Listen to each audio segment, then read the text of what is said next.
Bible అప్పుడు వలసలో ఉండేవారు. ఆర్టా xeroxes అని ఇంగ్లీష్లో ఉంటుంది. ఆర్టా జెరాక్సెస్ 1 అనే రాజు దగ్గర నెహెమ్యా పనిచేస్తూ ఉండేవాడు. పానదాయకుడు, కప్పు బేరర్. అయితే ఈ కప్పు బేరరు గ్రాడ్యువల్గా తన తెలివితేటల వలన యోదయ గవర్నర్ అయ్యాడు. నెహెమ్యా యోదయ ప్రాంతానికి. ఆ నెహెమ్యా ఆ తెలివితేటల వల్ల, రాజుతో ఉండేటువంటి సంబంధం వల్ల యెరూషలేము గోడల్ని కట్టడంలో సఫలీకృతమయ్యాడు. అంటే యెరూషలేము గోడలను కట్టించాడు నెహెమ్యా ఎజ్రాతో కలిసి. కప్పు బేరర్ అంటే రాజుగారికి ఇచ్చే ప్రతి ఆహారాన్ని పరీక్ష చేయడం, టెస్ట్ చేసి అప్పుడు రాజుగారిని జాగ్రత్తగా కాపాడుకోవాలి. ఆ పనిలో అతను ఒక నిబద్ధత, ఒక నమ్మకత్వంతో పనిచేశాడు కాబట్టి గవర్నర్ హోదాకి హెచ్చింపబడ్డాడు. సో ఆ విధంగా బైబిల్లో నెహెమ్యా గ్రంథం ఉంది. నెహెమ్యా గ్రంథంలో ఇవన్నీ కూడా మనం చూస్తాం. అర్తహసస్త్ అని తెలుగులో ఉంటుంది, ఇంగ్లీష్లో అయితే ఆర్టా జెరాక్సెస్, జెరాక్స్ కాపీలాగా ఆర్టా జెరాక్సెస్ అనే రాజు పేరు అన్నమాట. ఈ నెహెమ్యా మరి చాలా వ్యతిరేకతను ఎదుర్కొన్నాడు యెరూషలేము గోడలను కట్టించేటప్పుడు. ముఖ్యంగా సన్బలటు, టోబియా వ్యతిరేకులు ఎప్పుడు కూడా వ్యతిరేకమే. ఏదో విధంగా నెహెమ్యా పవర్లో ఉన్న అతన్ని చాలా బాధ పెట్టి కృంగితీసేస్తూ ఉండేవారు. ఎన్ని ఆటంకాలు వచ్చినప్పటికీ ఈ యెరూషలేము గోడల్ని 52 రోజుల్లో విజయవంతంగా తిరిగి నిర్మించాడు. అది నెహెమ్యాకు ఉన్నటువంటి ప్రత్యేకత. సో చాలా మతపరమైనటువంటి సంస్కరణలు కూడా ఆయన చేశాడు. ఎజ్రాతో కలిసి యూదులందరినీ కూడా సమీకరించాడు. ఆ విధముగా దేవుని కార్యాన్ని కొనసాగించాడు. యాక్చువల్గా నెహెమ్యా గ్రంథము, ఎజ్రా 2 ఒక చోటే ఉండేవి, కానీ విడివిడిగా వాటిని గ్రంథాలుగా పాత నిబంధన గ్రంథంలో ఉండేవి. సో మన నెహెమ్యా ఫెల్బర్ట్ తాతగారిలాగా మంచిగా జ్ఞానములు అభివృద్ధి పొందాలి. అదేవిధంగా మరి బైబిల్లో ఉన్నటువంటి నెహెమ్యాలాగా జీవితంలో అనేకమైన ఒడిదుడుకులు వచ్చినప్పటికీ వాటిని అన్నీ కూడా ప్రభు సహాయంతో ఎదుర్కొని, లేక వాటన్నిటిని కూడా పరిష్కరించుకుని ముందుకు పోయే యువకుడిగా, పెద్దవాడిగా పెరగాలని మనం ప్రార్థన చేయవారుగా ఉన్నాం. ముఖ్యంగా పెద్దోడి పేరు కూడా జోనాథానా?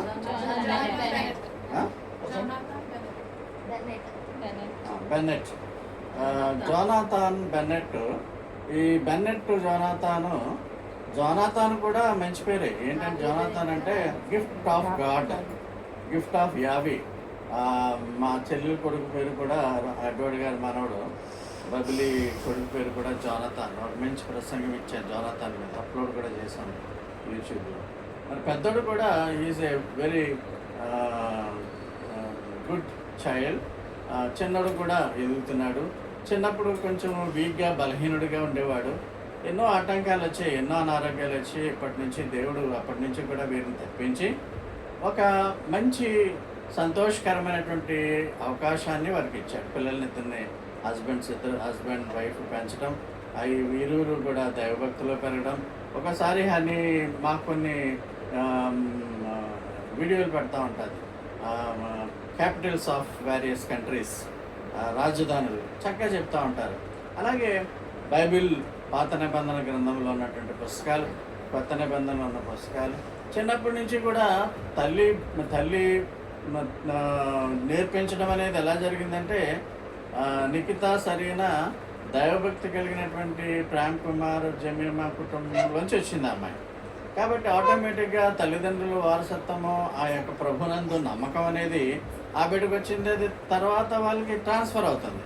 ఆ విధంగా మన బిడ్డలకు కూడా ఈ యొక్క వారసత్వాన్ని మనము, అంటే విశ్వాసం అనేటువంటి వారసత్వాన్ని మనము వాళ్ళకి సంక్రమింప చేయాలి.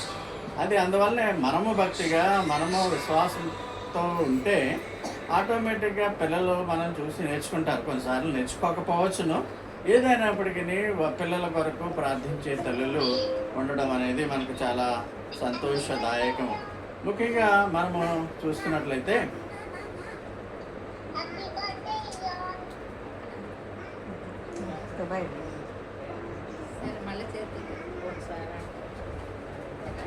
ఇంకా నెహెమ్యా అనేటువంటి ఆ పేరు ప్రాముఖ్యత చెప్పడం జరిగింది. ఇంకా ఫిల్బర్ట్ అంటే ఏంటో చూద్దాం. ఈ ఫిల్బర్ట్ అంటే రొనాల్డ్ పేరు ఎవరు పెట్టారు? నువ్వే పెట్టావా? ఫిల్బర్ట్ అర్థం తెలుసుకునే పెట్టావా? ఏంటి అర్థం?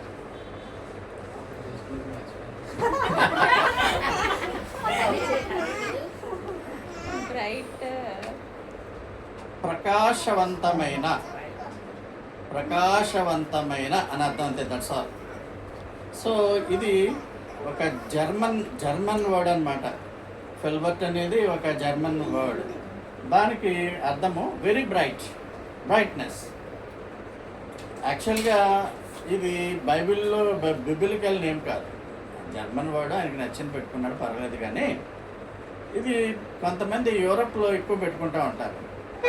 ఈ ఫిల్బర్ట్ అనేటువంటి అది ఒక హిట్ సిరీస్, నెట్ఫ్లిక్స్లో హిట్ సిరీస్ బొజాక్ హార్స్మాన్ అనేటువంటి ఒక సీరియల్లో ప్రధాన పాత్రధారి మరియు ఈ ఫిల్బర్ట్ నుండి వచ్చింది, ఫిల్బర్ట్. సో అదేవిధంగా ఒక క్రికెట్ ప్లేయర్ కూడా ఉన్నాడు, గుయానా క్రికెట్ ప్లేయర్ ఫిల్బర్ట్.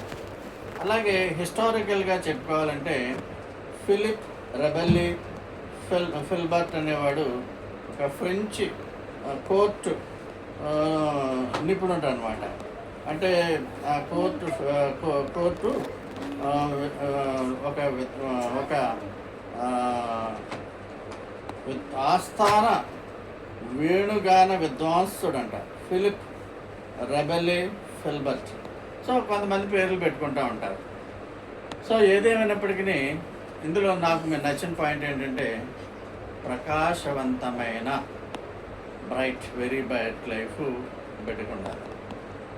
ఆ విధముగా ఉండే విధంగా తల్లిదండ్రులు ఎక్కువ కృషి చేయాలి.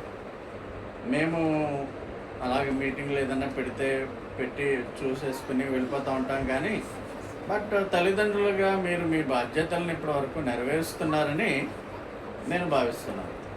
ఎందుకంటే బిడ్డల్ని చిన్నప్పటి నుంచి అనేకమైన యాక్సిడెంట్ల నుంచి, జబ్బుల నుంచి మనం కాపాడుకోవాలి. దేవుని కృప వల్ల భక్తి మార్గంలో నడపాలి.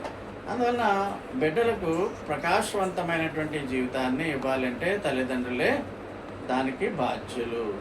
మీరు రాజమండ్రిలో ఉండడం బట్టి మమ్మల్ని అందరినీ పిలుచుకున్నారు. మీరు కాకినాడలో ఉండి ఫంక్షన్ చేస్తే మేము రాలేము కదా పనిగట్టుకుని. అయితే మీరు ఇక్కడ ఉన్నంత కాలము కూడా మరి మమ్మల్ని కూడా మీ ఫ్యామిలీలో అసోసియేట్ చేస్తూ ఈ యొక్క బిడ్డల గురించి ప్రార్థన చేయడం అనేది మాకు అదృష్టంగా మేము భావిస్తున్నాం. ఇంద్రు జార్జి గారు ఉన్నప్పుడు ఇక్కడ ఫంక్షన్స్ ఏమైనా అయినప్పుడు ఒక వాక్యం చెప్తూ ఉండేవాడిని. ప్రొవర్బ్స్ 17:6లో ఒక మంచి వాక్యం ఉంది. అందులో మనవులట ఉండడం అనేది ఒక ఆశ్చర్యకరం అంట. వృద్ధులకు మనుమలు కిరీటము వంటి వారు, పిల్లలకు వారి తల్లిదండ్రులు గర్వకారణం. ఒకవేళ తల్లిదండ్రులు లేకపోతే ఆ పిల్లలు పాపం ఆర్ఫన్స్ కింద ఉంటారు. ఆ తల్లిదండ్రులు ఉండడం అనేది పిల్లలకు గర్వకారణము. అయితే ఈ పెద్దవారికి అంటే గ్రాండ్ పేరెంట్స్కి అది కిరీటం అని చెప్తున్నాడు. సో చాలా కాలము పిల్లల్ని మనవల్ని ప్రేమ్ కుమార్ కూడా చూశారు. ఎప్పటికైనా ఒక ఫోటో నా మైండ్లో ప్రింట్ అయిపోయి ఉంటుంది. ప్రేమ్ కుమారు తన పిల్లలు, భార్య, మనవలందరితో ఫోటో చక్కగా డీపీలో బుల్చెల్లి కూడా చాలా కాలం పెట్టుకుంది. ఇప్పుడైతే తీసేసి వేరే పెట్టినట్టుంది. అది చాలా డీపీలో చాలా కాలం పెట్టుకుంటారు. అది నాకు మీరు చూడపించాక నా మైండ్లో ఉండిపోతుంది ఇంకా అలా. సో ఆ విధంగా మరి వాళ్ళు కూడా ఎంజాయ్ చేస్తారు మనల్ని బైబిల్లో చెప్పినట్లు. అయితే వారి యొక్క కాలం అయిపోయిన తర్వాత ప్రభు దగ్గరికి వారు వెళ్ళడం అనేది మనము ఎంతగానో సంతోషిస్తున్నాము. మనువులను ఒక ఆహ్లాదకరంగా గర్వంగా ఈ వృద్ధులు చూస్తూ ఉంటారు అన్నమాట. ఇంక ప్రస్తుతానికి ఈ గృహంలో వృద్ధురాలు ఎవరంటే ఎవరు? అయితే వీళ్ళు వృద్ధులుగా కనిపించడానికి ఇష్టపడరు ఈ సిస్టర్స్. ఈ పెద్ద వృద్ధురాలు కూడా ఇంకా బుట్టలు నేను ఇక్కడికి వచ్చే తెలిసింది నాకు అది అక్కడే తీయించేది. అదే ఆ విధంగా నీ బట్టి ఆవిడ ఇన్స్పైర్ అయిపోతా ఉంటారు. అందుకని నేను నీ పక్కన ఎంతో సంతోషం అని మనకి ఇక్కడ ప్రొవెన్స్లో సొలమన్ రాస్తున్నాడు. అదేవిధంగా జోనాథన్ గారు వారి సత్యమణి అక్కడ ఉన్నప్పుడు వారు కూడా బిడ్డలను బట్టి ఎంతగానో సంతోషించేటువంటి అవకాశం ఉన్నది. 127వ కీర్తన 3వ వచనంలో కుమారులు యెహోవా అనుగ్రహించు స్వాస్యం గర్భఫలము ఆయన ఇచ్చు బహుమానమే. పిల్లలు లేక చాలామంది సరగోసి అని ఇంకా రకరకాలుగా ట్రీట్మెంట్లను తీసుకుంటూ మా బబ్బులకి పెళ్ళైన 6-7 ఏళ్ళకి ఈ వేరే పిల్లలు పుట్టడానికి లక్షలు ఖర్చు పెట్టుకుంటే పుట్టారు. మీకు చక్కగా యవ్వన కాలంలోనే మీకు అమ్మాయి అనేటువంటి ఇబ్బంది లేకుండా ఇద్దరు మగవాళ్ళే పుట్టారు. సో ఆటోమేటిక్గా మీరు ఇంకా బిడ్డల్ని పెంచే విధానంలోనే కాన్సన్ట్రేట్ చేయవచ్చు. పెద్దదిగాక ఇంకా అమ్మాయిలు అయితే రకరకాల కార్యక్రమాలు ఉంటాయి. ఆ విధంగా మీరు శ్రమ పడవలసిన అవసరం లేదు. కాబట్టి మిమ్మల్ని దేవుడు ఎంతగానో ఆశీర్వదించాడు. రోనాల్డ్ అండ్ హనీ, మీరు యూఆర్ ఎ బ్లెస్డ్ కపుల్. మీరు కుమార్తెలు లేరు కదా ఇక్కడ, అందువల్ల కుమారులు అనేది అలాగే యాజిటీస్గా ఉంచేద్దాం. కుమారులు యెహోవా అనుగ్రహించు స్వాస్యము, దేవుడు మనకిచ్చినటువంటి గొప్ప ఆశీర్వాదం కింద భావించాలి. సో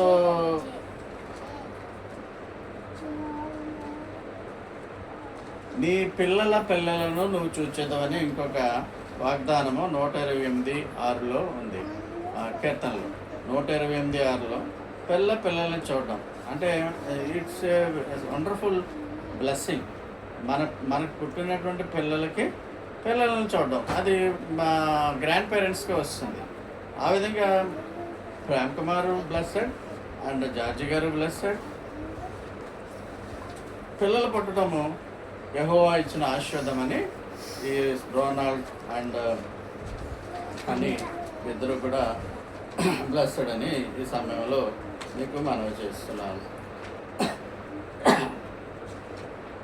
తల్లిదండ్రులలో తల్లి బిడ్డలను చాలా ప్రేమిస్తుంది, అతిగా ప్రేమిస్తూ ఉంటారు. పిల్లలు ఒకవేళ పిల్లలకి ఏదైనా ఇబ్బంది అయితే తల్లి తట్టుకోలేదు. పురుషుడు అలా ఉండడు, భర్త అంటే ఉండవచ్చును కానీ అయితే ఇంటెన్సిటీ ఆఫ్ లవ్ తల్లికి ఎక్కువగా ఉంటుంది. అలాగే మన పాపం మన హనీ కూడా వాడు హాస్పిటల్ అయినప్పుడు లేకపోతే హెడ్ ఇంజరీ అయినప్పుడు రకరకాలుగా ఒత్తిడికి గురైంది. అయితే వారు పెరిగి పెద్దవారు అవుతున్నప్పుడు కొన్ని విధాలుగా మనము వారిని మనం కంట్రోల్ చేసుకోవాలి. లేక మనము వారిని సరైన దోవలో లేనప్పుడు సరైన త్రోవకి తీసుకొచ్చే విధంగా తల్లిదండ్రులు ఎప్పుడూ పిల్లల్ని అబ్జర్వ్ చేసుకోవాలి. ఫర్ ఎగ్జాంపుల్ బూత్ మాటలు మాట్లాడటము, కొంతమంది పిల్లలకి ఇతరులను కొట్టేటువంటి ప్రవృత్తి ఉంటుంది. ఆ సైకాలజీని మార్చాలన్నమాట. అందుకనే మనము ప్రొవర్బ్స్లో 22:6 ఏం చెప్తున్నాడంటే బాలుడు నడవలసిన మార్గమును చిన్నప్పుడే నేర్పమంటాడు. ఇప్పుడు నిన్న వాక్యం చెప్పేటప్పుడు ఆదివారం నాడు గివింగ్ నేచర్, చారిటీని పిల్లలకు చిన్నప్పుడే నేర్పించండి. ఈ చారిటీని గివింగ్ని ఏమంటారు?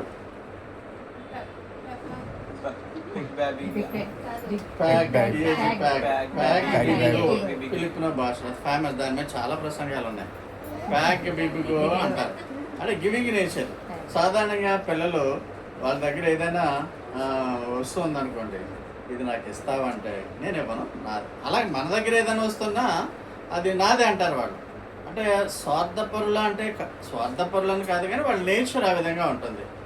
అయితే ఆ నేచర్ని తగ్గించాలి. గివింగ్ నేచర్ వాళ్ళ పిల్లలకి ఎవరైనా మరి మన బంధువులు కానీ మనకి ఇష్టలు కానీ ఏదైనా అడిగితే ఇవ్వమని అడగాలి. కానీ యాక్చువల్గా పెద్దోళ్ళు చిన్నపిల్లల దగ్గర తీసుకోరు, కానీ బిడ్డలకు గివింగ్ నేచర్ అనేది చిన్నప్పటి నుంచి నేను ఎక్కువగా స్ట్రెస్ చేస్తాను, గివింగ్ నేచర్ ఉండాలి. దానికి ఉదాహరణగా షానుకి గివింగ్ నేచర్ ఎక్కువ, నాకు కూడా గివింగ్ నేచర్ ఎక్కువ. మేము కోటీశ్వర్లు అని అందరూ అనుకుంటారు కానీ మా దగ్గర అసలు అంత అంత స్తోమత కూడా లేదు. షాను చేతికి ఎముకలు లేవు అని అన్నాను నేను ప్రసంగంలో.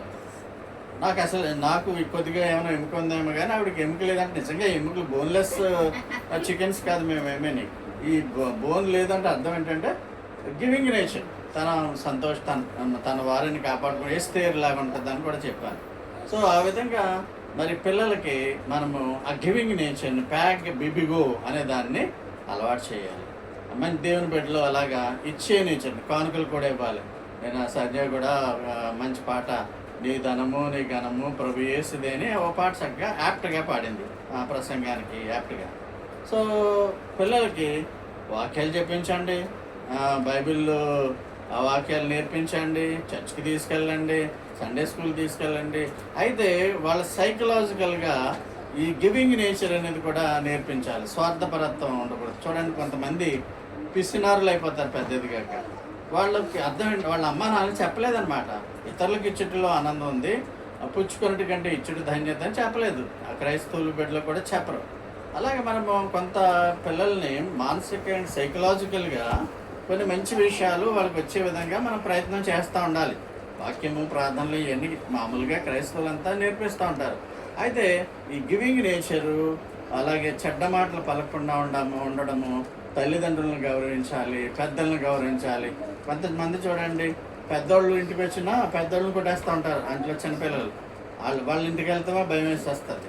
అంటే పిల్లలకి సరైనటువంటి ఆ యొక్క శిక్షణ లేదనమాట తల్లిదండ్రుల నుంచి. మరి మీరు చక్కగా పిల్లల్ని పెంచుతున్నారు, సంతోషమే.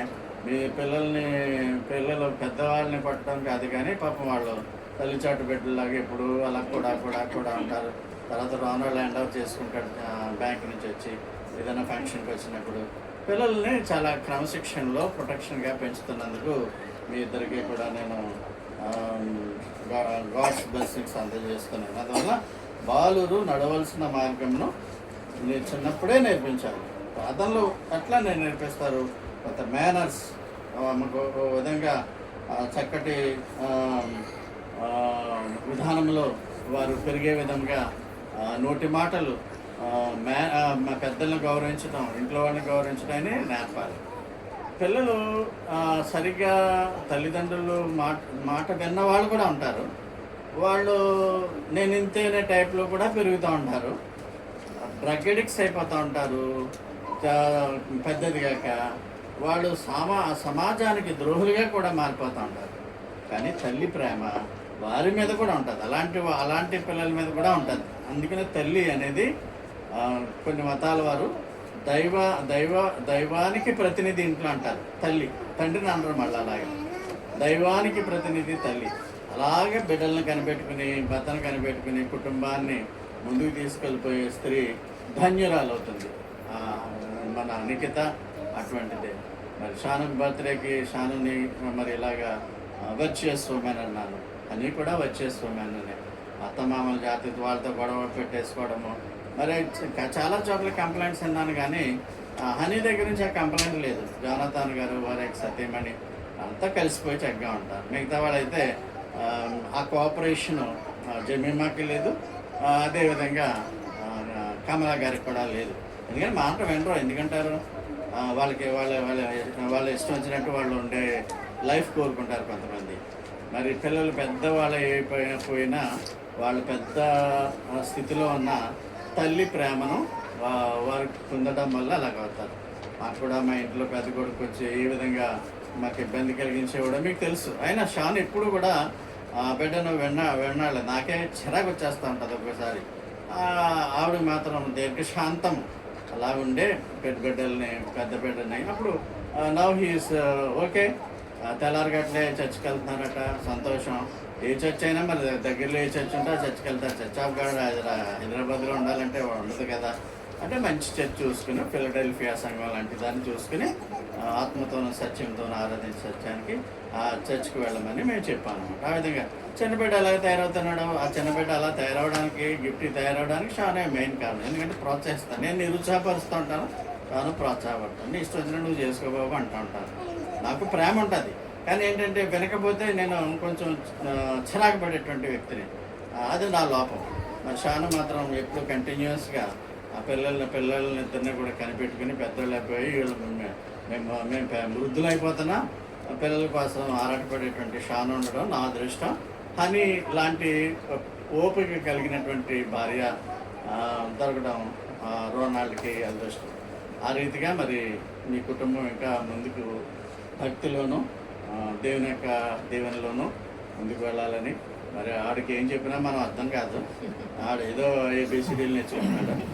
అందువలన మనమంతా కూడా ఈరోజు దేవుణ్ణి స్తుతిస్తూ మరి నూతన సంవత్సరం అనే దయాకిరీటాన్ని నెహెమ్యా ఫిల్బర్ట్కి ఇచ్చినందుకు దేవునికి మనం వందనాలు తెలియజేస్తూ ఇలాంటి పుట్టినరోజులు ఎన్నో జరుపుకోవాలని మనం ప్రార్థన చేస్తున్నాం. God bless you Ronald and Anikita and also Zameen.